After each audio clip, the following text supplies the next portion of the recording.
Hi, இன்றைக்கி மீன் குழம்பு செய்கிறத பார்க்க போகிறோம். அதுக்கு நல்லெண்ணெய் ஊற்றிக்கிறேன். நல்லெண்ணெய் காஞ்சதும் காஷ்மீர் சில்லி அது போட்டுக்கிறேன். வெந்தயம், ஜீரகம், மிளகு, பூண்டு இதெல்லாம் போட்டு நல்லா வறுத்துக்கிறோம். பூண்டு கலர் சேஞ்ச் ஆகுற வரைக்கும் நம்ம நல்லா வறுத்துக்கணும். பூண்டு, வெந்தயம், ஜீரகம் எல்லாத்தையும் நல்லா வதக்கணும். எல்லாம் நல்லா வதங்கி வந்தோடனே இஞ்சி கொஞ்சம் போட்டுக்கிறோம். வெங்காயம் போட்டு நல்லா வதக்கணும். எல்லாம் நல்லா வதங்கி வந்த அப்புறமா தக்காளி, நல்லா பழுத்த தக்காளியாக சேர்த்து அது கூட கொஞ்சம் மஞ்சத்தூளும் சேர்த்து நல்லா வதக்கணும். எல்லாம் மிக்ஸ் ஆகி ஒன்றா சேர்ந்து வதங்கி வரப்போ வீட்டில் அரைச்ச குழம்பு மிளகாய் தூள் சேர்த்துக்கிறோம்.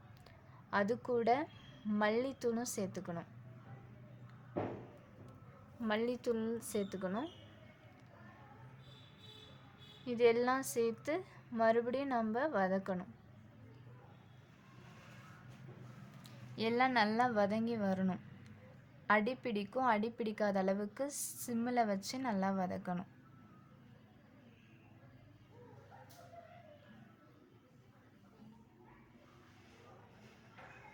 இப்போ கொஞ்சம் புளி சேர்த்துக்கலாம். அப்புறம் கருவேப்பிலை கொஞ்சம் சேர்த்துக்கலாம். நல்லா ஃப்ரெஷ் கருவேப்பிலை சேர்த்துக்கோங்க, நல்லா இருக்கும் மனம்.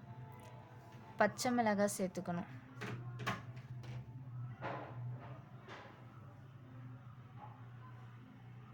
எல்லாம் சேர்ந்து வதங்கி வந்த அப்புறமா கொஞ்சம் நேரம் ஆற விடணும். ஆற விட்டு மிக்ஸி ஜாரில் போட்டு நல்லா பேஸ்ட் நல்லா மசிச்சுக்கணும். இப்போது திரும்பவும் தாளிக்கிறதுக்கு நல்லெண்ணெய், வடகம் போட்டு தாளித்து நம்ம அரைச்சி வச்ச மசாலாவை சேர்த்து உப்பு சேர்த்து தேவையான அளவுக்கு தண்ணி ஊற்றி நல்லா கொதி விடணும். அதுக்கப்புறம் மீன் சேர்க்கணும். மீன் சேர்த்து அதையும் கொஞ்சம் நல்லா மிக்ஸ் பண்ணி விட்டு அது கொஞ்சம் வெந்து வர அப்போது நம்ம மாங்காய் சேர்க்குறோம். இப்போ எல்லாம் நல்லா மிக்ஸ் பண்ணி விட்டாச்சு. இப்போது நம்ம மாங்காய் சேர்க்க போகிறோம். மாங்காய் சேர்த்தோம்னா குழம்பு டேஸ்ட்டும் நல்லாயிருக்கும், ருசியாக மணமும் நல்லாயிருக்கும். இந்த மீன் வாடையே வராது, நல்லா இருக்கும் மீன் குழம்பு. இப்போது லாஸ்ட்டாக கருவேப்பிலை சேர்த்துட்டு நல்லா கொதிக்க விட்டுட்டு அவ்வளோதான், ரெடி ஆகிடுச்சு. ருசியான மீன் குழம்பு ரெடி ஆகிடுச்சு. நீங்களும் செஞ்சு பாருங்கள். பாய்.